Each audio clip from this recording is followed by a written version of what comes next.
segmentos de la médula espinal. Y este esquema tomado de Gray muestra cómo cada uno de los núcleos que encontramos en un corte transversal en la sustancia gris se extiende en distintos segmentos. Estas son las barras oscuras y esto representa toda la longitud de la médula espinal en los segmentos correspondientes de la médula. Es así, por ejemplo, que si tomamos el núcleo propio del asta posterior que recién les mencionaba, fíjense que ese núcleo se extiende en todos los segmentos de la médula espinal porque en cada segmento aporta información sensorial del segmento correspondiente.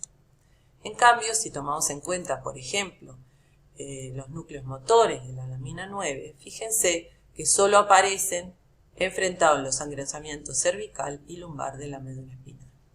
Les pido que hagan el ejercicio de identificar esos núcleos en los cortes que les proporcionamos en el práctico y que intenten elaborar por cuántos segmentos se extienden en la médula espinal.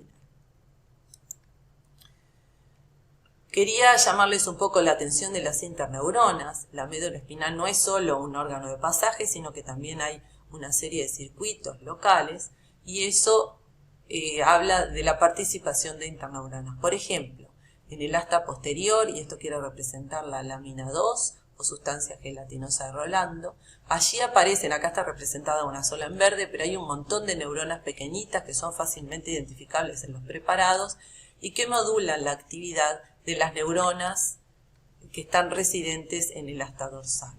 Ellas reciben información desde la periferia y van a enviarlas a centros superiores y en ese cambio de información intervienen estas interneuronas. También existen, ahí se las pongo de manifiesto con el marcador. También existen interneuronas en el asta anterior. En la lámina 9, en el asta anterior, residen motoneuronas de gran tamaño que van a inervar las fibras musculares extrafusales de los músculos estriados, y hay motoneuronas un poco menores que son las motoneuronas gamma que inervan las fibras musculares del interior del lusa neuromuscular. Y la información que le llega a estas neuronas desde centros superiores o la información sensorial del segmento es modulada por interneuronas y entre ellas se encuentra la neurona inhibitoria de Raynaud, que es un ejemplo de motoneurona que se localiza en la lámina 7 que hoy les mencioné. ¿Cómo transcurre la información por este órgano? Bueno, imaginen por ejemplo que estos son dos cortes de segmentos sucesivos en la médula espinal.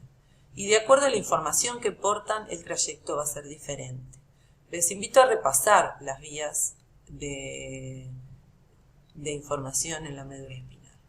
Por ejemplo, la información que tiene que ver con el dolor y la temperatura ingresa a la médula espinal a través de la raíz posterior por fibras cuyo soma, como les decía anteriormente, se localiza en el ganglio raquídeo y van a terminar, de acuerdo a la modalidad, entre la lámina 1, 3, 4, incluso 5 del asta posterior.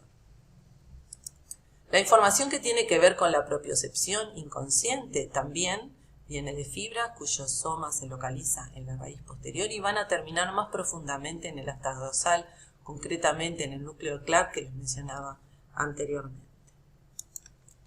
Y por último, la información que tiene que ver con el tacto discriminativo y la propiocepción consciente no hace sinapsis a nivel medular, ingresa también por la raíz posterior, también fibras cuyo soma está en el ganglio raquídeo, pero se dirigen directamente al cordón posterior y por allí van a ascender hacia centros superiores y hacer sinapsis en núcleos recién en el bulbo. Hay información sensitiva incluso que va a ascender a los segmentos inmediatos superiores o inferiores de este órgano y van a generar un contingente de fibras que está pegadita a la sustancia gris y que van a hacer conexiones intersegmentarias. O incluso hay información sensitiva que va a llegar hasta las astas anteriores y que va a ser el sustrato de la actividad de acto reflejo. Las poblaciones de neuronas que se localizan en la médula espinal y que van a vehiculizar esa información va a ser diferente de acuerdo a la información que portan. Es así que la de dolor y temperatura corresponderá a neuronas que están en el núcleo propio del asta posterior, van a cruzar al otro lado y ascender en el cordón anterolateral formando los haces espinotalámicos. Y en cambio la información propiocepción inconsciente va a originarse, la información hace sinapsis con neuronas que están acá en el núcleo de Clark y ascienden en el cordón del mismo lado en forma de haces espinocerebelosos.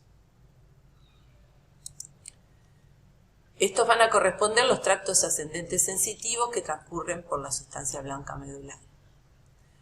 A su vez, hay neuronas residentes en la médula que transportan información motora que van a inervar los músculos estriados del segmento correspondiente, o motoneuronas que tienen que ver con la función vegetativa.